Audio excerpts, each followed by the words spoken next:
Oh, is this number 6 or 7? 6 was last week, wasn't it?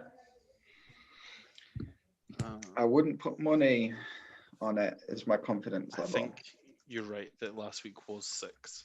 Okay. I'm not just being pedantic. We've done a lot of these now. We have done a lot of these. And you'll be pleased to know that Ross will be doing several of them over the winter break. It's number 6. It's number 6. Number 6. All right. Okay, sweet. We're gonna have to edit this bit out before it goes on YouTube. That's fine, Ross. You're the consummate multitasker. Okay, so as ever, this is show and tell. This is the 6th one we've done.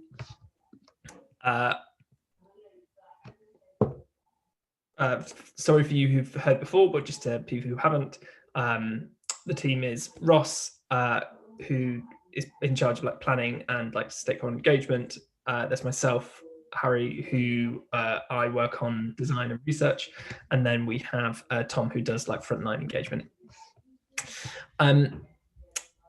So as we'd like to point out, like, this is a conversation, so please feel free to ask questions or make comments over video or in the chat. Also, this is kind of like a broad picture and it's kind of coming to focus, so sort of like specifics of help. Firstly, just to sort of recap, because I think that's always good, just to sort of outline why we're doing this and how we're doing it. We're working in the open. In fact, Ross has a really good blog post he's drafted about this that will have been published in the next day or so. So there's these show and tells every Thursday from 3:30 till 4. This will be the last one this year. I imagine we'll probably be doing some more in the new year. Also, you can see by just typing into the internet, we can send the links after this, our plan on Trello, and then our sort of work in progress on GitHub. We're blogging about what we're learning and what progress we're doing. Ross, as I mentioned, has a blog post coming out. This was a really good one that Thomas has written about user research we've done with people who experience power cuts. So just to recap about why we should map services in the first place.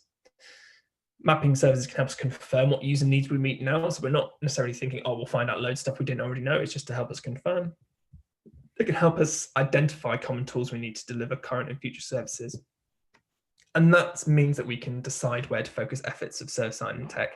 The main reason this bit of work has come about was because Matthew Killick, who you all know, sort of in charge of crisis response and emergency response, is sort of pushing forward with there being a product team, and George Wayman and Joe Straw, when they're sort of talking about setting up this team, the sort of question is like, what would they work on first? So this is ultimately what this bit of work that our team has been doing, is trying to answer that. And we sort of show this quite every week, but I think it's a useful thing to remind ourselves of, that like understanding your services is the first step towards improving and transforming them. Cool. So Tom's going to chat about some volunteer reactions we've been getting. Let me know you want to move slides, Tom. I will do. Hello, everyone. So this week and end of last week, we started by engaging our volunteer workforce, and we've done that by having a few direct Zoom one-on-one chats to get observations, insights, and to make sure we're capturing the frontline perspective from both staff and volunteers. But arguably most effectively, myself and Ross had a lovely Wednesday evening show and tell session last night. And I'm probably happy to report that it was received positively. Volunteers, one, support the project and think it's really worthwhile, and understand that mapping it can be tricky, and understand that the benefit of mapping something as, I bang on about it all the time, but the landscape we offer all our services on and the phases, it can get complicated, it can get bogged down in terminology. We tend to do anything and everything. So trying to map that and define it, they agree that it's really useful. And they really appreciated the chance to throw some of their insight in there as well. I think my inbox has been popping off this morning with people following up after they've slept on it. But Harry, would you be so kind to go over to the next slide, please? So we put an activity in the show and tell last night, and we used a I want to say Menti, yeah, Mentimeter, to ask 3 questions, just to try and they're incredibly open, and they weren't, you know, deployed in a way to say, look, we're trying to map what you do, so will you tell us what exactly you do? We just want to capture in their words what they think they do as volunteers, who they actually help. So the first question we posed was, what problems do you help people with? Admittedly, when the answers started coming in, I noticed that there were more actions than there were problems. But on a bit of study of that, if we consider things like provide clothing, collect prescriptions, deliver food, deliver medication, what I'm pulling from that is that we help. The problem we're helping with is a lack of something. There's a lack of food there. There's a lack of ability to get medication for one reason or another, or clothing. There's a lack of clothing and they need support with that. So that's something I was kind of pulling from that. There's another insight I had from that one. And I guess if there are problems that deal with a lack of something, and then we go over to support a trauma with a house fire, it's not a lack of something, but it's been triggered, and we're triggered to support with that. And the problem is they've had the crisis. The problem is they've had a house fire, and we're going to go there and support them with it. Can you jump over to the next one, please, Harry? What do you do as volunteers? Of course, make hot drinks. I think there's the line that provide tea and sympathy is what Red Cross volunteers do a lot of the time, and so you should never underestimate that. So it was always nice to see that get a shout out. What I like to hear is that we had more stuff that was touching upon that humanitarian aspect. And if you've dialed into previous show and tells, one of our slides is the tricky part of defining humanitarian aid. And it's just nice to see that people actually feel as though they are contributing to humanitarian aid. So listen without judgment. And that's falling into that humanitarian support. I'm not talking about practical stuff. I'm talking about the emotional side, the listening with empathy. Call people who are lonely, and then the more practical, actionable things, providing hygiene packs. Yeah, next slide, please, Harry. Who do you help as a volunteer? What I liked about this one is one of the things me and Harry have been talking about is that service users obviously aren't just the people that have been affected by a crisis, but we've also got people that request us as a service, whether it be councils or fire organisations here. So that's being reflected here as well, local councils. In fact, one of the points that some of the volunteers were talking about quite a bit was that they think we need to focus on our relationships with councils more than we do now. They think we'd be able to help more people if we developed, I think one volunteer in particular was talking about better memorandums and agreements with our partners and then trigger us better into scenarios. So that was something council volunteers were commenting on. But yeah, and someone said themselves, but that one's not captured in there. But they're helping themselves as well, which is important because obviously we develop that culture of supporting yourselves and those around us within our workforce. You want to hit the next one, please, Harry? And then at the end, we asked, what do you think we should be focusing on? One of the ones that came out was community preparedness. And then that was off the back of showing our live document. And if you're familiar with the live document, it breaks it down into mitigation, prepare, respond, recovery. What we do is we respond. We've got 17 services in there compared to maybe 5 or 6 each in preparedness and mitigation.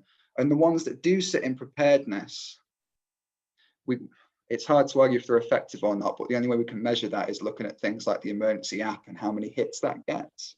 So it's interesting that some volunteers think we need to start focusing more on the prepared aspect of what we do. It also came out that, and this is interesting because one of our slides about rest centres is how the model of a rest centre has changed. Volunteers think that councils don't always necessarily provide the best rest centre experience. It's a tricky one because rest centres do just get thrown up ad hoc following a crisis. But they think the Red Cross are in a position to do a bit of advocacy work around that to help councils run their rest centres better, which I thought was quite an interesting observation. And I think there was also agreement there in the power in defining our offer better, because people are talking about experiences where they've rocked up and they're expected to give first aid when they've been called to a mass incident. And it's really important that, well, we can't have that, because we don't want people thinking we're going to provide something. If they've requested us thinking we're rocking up supporting first aid, it's a problem. And I'm aware that's an organisational problem as well. I know we're often associated with first aid. I mean, people often think our camper vans look like ambulances in the past, which if you've seen some of our camper vans, I don't think they look like ambulances. Or I'd be worried if that is what ambulances look like. And that's our older vehicles, not our fancy new ones. But yeah, I think that about captures some of the insights we pulled from last night, the important ones anyway, or at least the ones that have stuck with me. Before I let Harry go into his section, I'm just going to shout out to Ross, just as he was there, if he thinks there's any other good insights that I might have missed out there. I think the two things that I sort of really took away from was that we talk a lot about service users being that person in crisis, but a lot of the time the volunteers we spoke to last night still felt it resonated that sometimes the user of our service is not the person in crisis, i.e. it could be professional agencies who have called us in. So an example of that could be the fire service calling us out to provide welfare to the firefighters, not to the people in crisis. And I think that's when we started talking about it, there was lots of, oh yes, that's definitely what we do, lots of nodding heads. But it's interesting that it's not really come up in our insights so far through the discussions we've had. So it's interesting just to say, is this a service that we quite explicitly offer, and what does that look like? And I think the other thing that stood out to me was there was this whole conversation about rest centres, but this point that there is very little to no dignity in going to a rest centre. So people really, really will try to avoid it because they don't want to have to sleep in a sports hall. They don't want to sit on, I think somebody described it as institutional chairs, which I thought was great. That idea of in a school chair sort of thing, that there's just no dignity in that. So people will try to find every other option before they think about rest centre. Yet we talk a lot about rest centres. So should that continue to be our focus? I'm not saying that we completely, don't focus on it at all, but we talk about it quite a lot. And do we talk about it proportionate to the number of people who actually attend? And is it more focused on information centres where people can go and get info, but nobody wants to stay there?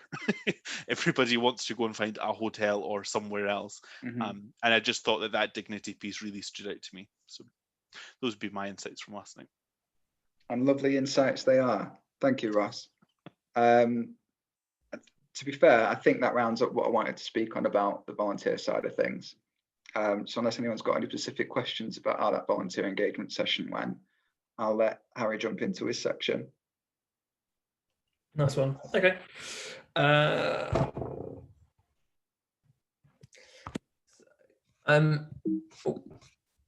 Yeah, so something we've actually only just started doing today is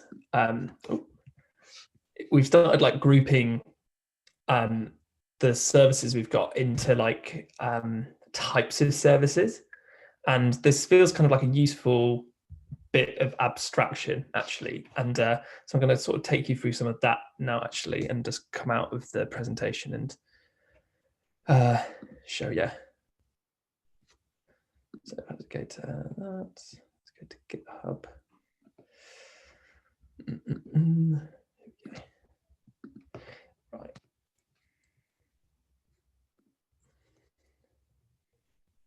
So before I show you this is kind of like the summary of what's in the static list, which Tom and I have sort of mentioned. So if you go to this link, which some of you would have seen before, you'll see the list of different services we have, but they go into a lot of detail.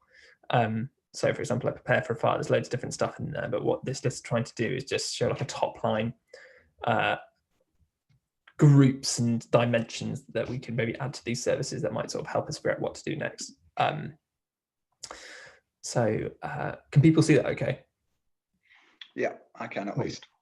So this first bit is kind of just to say there's obviously the dimension we've talked about before, which is like breaking the services down by mitigation services. So like trying to reduce the impact of when emergencies do happen.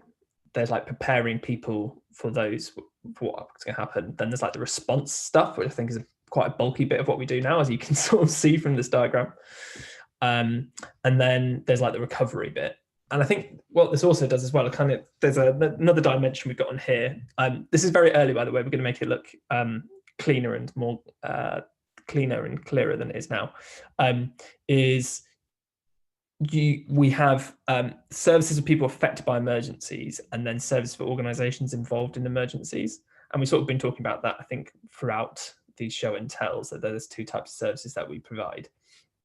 We're probably going to like show some work on these visualizations a bit more as well, like show the connection between things. So for example, the service about donate goods to emergency, right at the bottom of this third column, so donate goods to emergency, like that's kind of inherently linked to this, like lots of different like goods that we give people in emergencies. In fact, it would be good if those things were more connected, because it means we wouldn't sort of have quote unquote Pringlegate, we'd get given loads of Pringles, even though that's not what people affected by floods in Somerset needed at that point. So yeah, and so I'm just going to go into like a bit of, but then it also kind of shows like where we're concentrated actually, and you see this huge amount is on response, and we've not made a judgment whether that's right or wrong, but I think it's kind of interesting like where we're getting involved, and this kind of like shows where we are in the response cycle. What I think is also kind of interesting is the types of services we've got in here as well. So there's loads of stuff around planning an emergency. So like this down the bottom, like plan for an emergency. That's loads of, we do that with lots of organizations. I think Tom's pulled out, well, we're on 37 out of 52 resilience forums. And that's not including boroughs in London, which there's loads. And then here, like in the sort of preparedness for individuals, there's lots of like prepare for a flood, and basically know what to do in an emergency.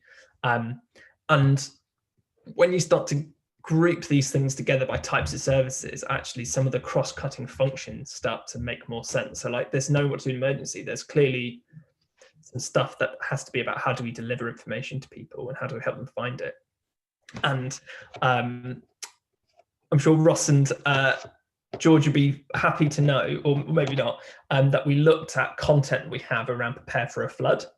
Now, I think there's been about 10,000 page views on the web content on our website over the last 3 years.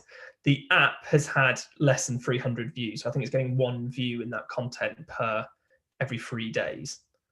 And so it makes you think, like, is an app the best mechanism for delivering that? And actually breaking down to get into a bit of detail, to break down the app in terms of, yes, there's people viewing the homepage, but they're bouncing out and not actually getting into any of the content within that. And the fact a lot of it is just flat content. It's not really data driven or done with any sort of utilities on a device and stuff like this. So there's kind of, anyway, that starts to speak to like, if you had a product team, maybe they would look up what's the content mechanism for delivering that, or what, maybe you have a content designer on that team who's going to work on that content. Or to mention what Lizzie Bruce, who's a content designer working in the digital team, has been saying, like, should we be, rather than trying to do our own flooding content, should we just be pointing people to Environment Agency who have like several dedicated teams working on this stuff? But then there's gaps when prepare for a fire. That's had a lot of views, like 19,000 views, and there's no content online. In fact, if you try to type into Google prepare for a fire, the content that comes up is for the American Red Cross. So why aren't we in that space? Similarly as well, like what we're doing about learning.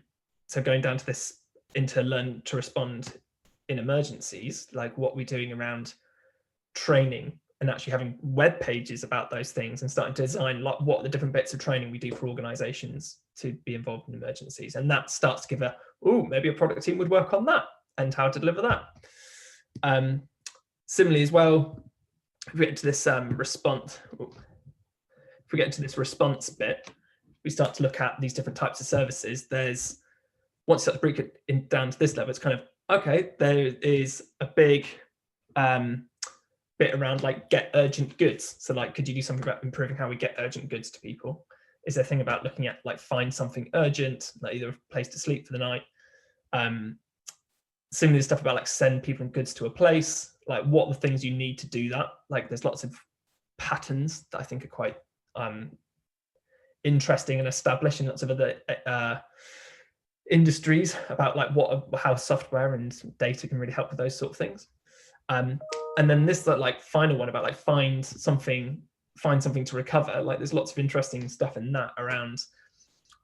We're almost like we're not helping people do those things because they're really expensive and not necessarily part of our skill set. So like like repairing your house, getting money advice, mental health, but actually what are we doing to not just signpost people to those, but actually do like really good referrals so people can do that? Or if you're repairing your home after a flood, like why don't we have like comprehensive step-by-step guides like they do, for example, on gov.uk on how to learn to drive or go on maternity leave and stuff like that.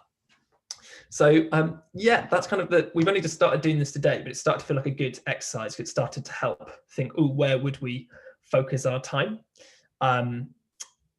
We haven't put numbers on these things, and maybe we'll include that in how we start to visualize some of this, because this makes it look like all the services are equal, but they're not. Like some have a lot more users than others, and maybe that's how we should be prioritizing what area to focus on.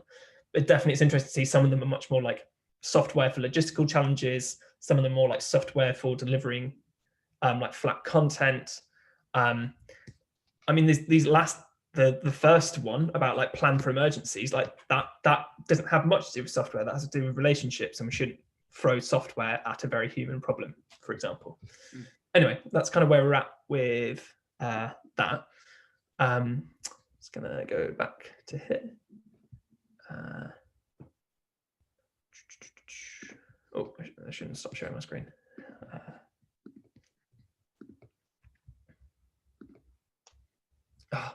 They shouldn't make that color big and colored. It makes it look like it's stop.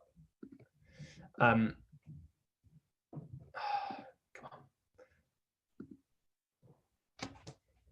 on. Yeah, just to cover off like last like steps. So we're gonna like try and finish that diagram. I guess we're gonna be working on like recommendations with Matthew Click about how to move this stuff forward.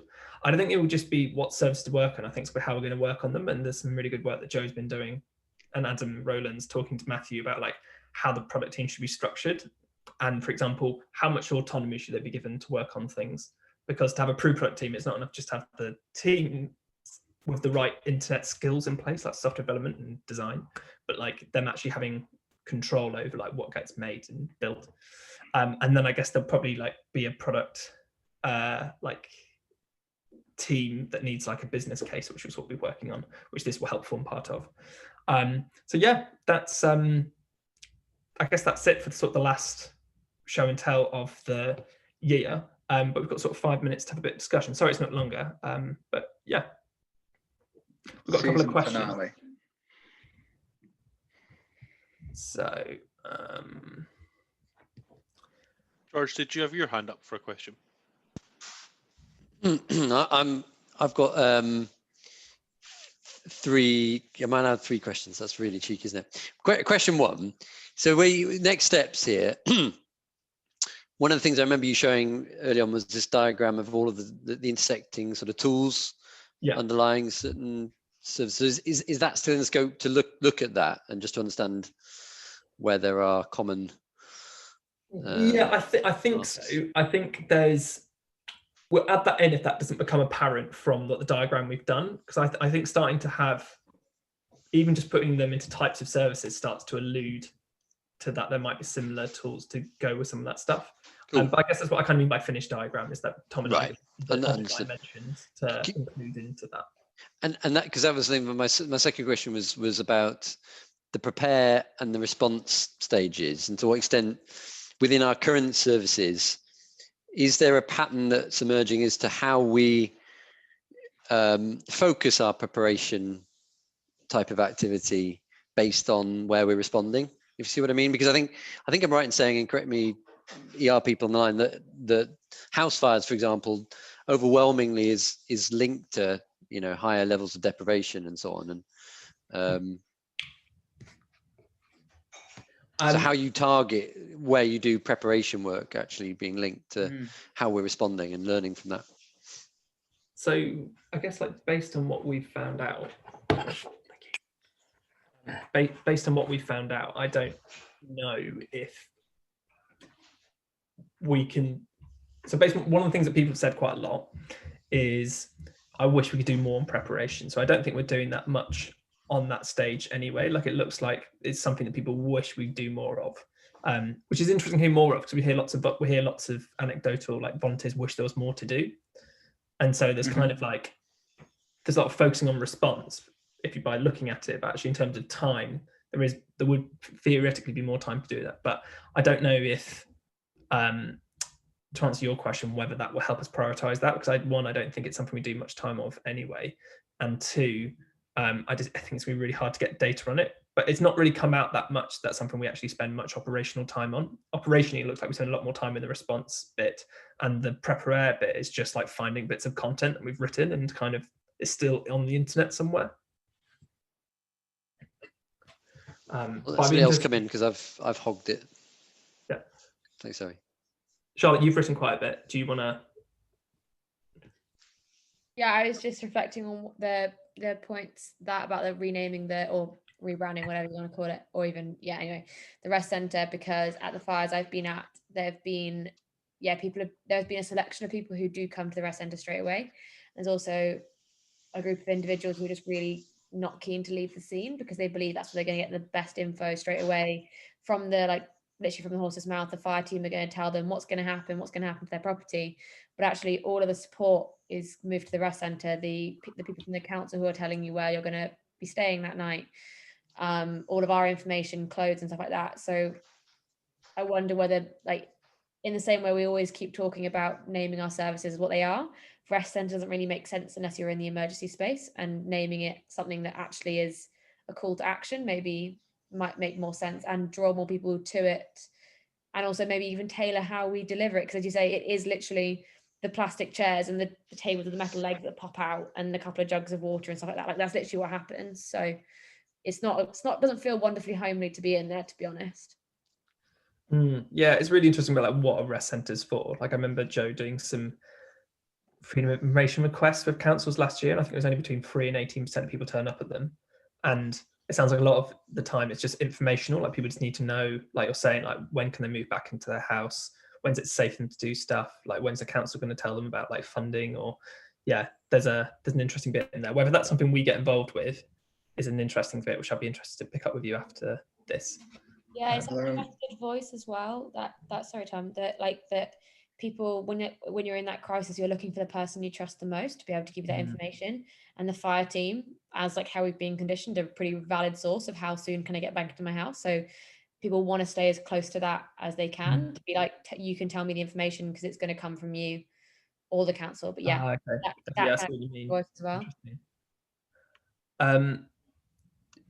Sort of thinking of time. Did anybody else have any sort of like burning questions? Or I think George just noted something about diagnosis, and I think if I just read it out, to what extent do emergency response volunteers do diagnosis on scene? And I think, to be fair, that's the main role of the volunteers when they rock up on scene to areas of crisis. And those dynamic needs assessments come from conversations and leading questions that our volunteers are usually trained and advised to ask on. And it'll be questions such as, have you got anywhere to stay? And the answer from that starts building the narrative, no. And then you go on and you go on. And as you go on, it will help the volunteer know which resource or which service to offer them. Emergency clothing, cash assistance, stuff like that. Does that answer that? Sweet. Thanks, Thomas. Well, I think that almost concludes the 2020 season finale of Show and Tell's Map and Response, doesn't it? Back in for season 2 at some point. So Thomas is actually, so we've only not got much time left with Thomas. He's going off for winter break tomorrow. So I just wanted to take the opportunity to thank him for all his like enthusiasm and expert insight over the last like month and a half. It's been invaluable, and even just on a personal note, I've really enjoyed working with Thomas, and I've had lots of feedback from other people as well saying how good it's been. So I just wanted to Thank you for that. Cheers. And I guess I'll not reflect it, but say I've really enjoyed being part of the team as well. I think it's an awesome team, and I'm really on board with the ambitions of trying to get that design thinking across the organization, trying to get stuff done, improve stuff and make new things. I'm behind it. I hope more people get behind it as well. What a wholesome ending, eh? What a wholesome Yeah. ending. Thanks, everyone. Have a great Christmas Thank break you when it all. comes. Well done, Bye. everyone. Bye. Cheers. Bye.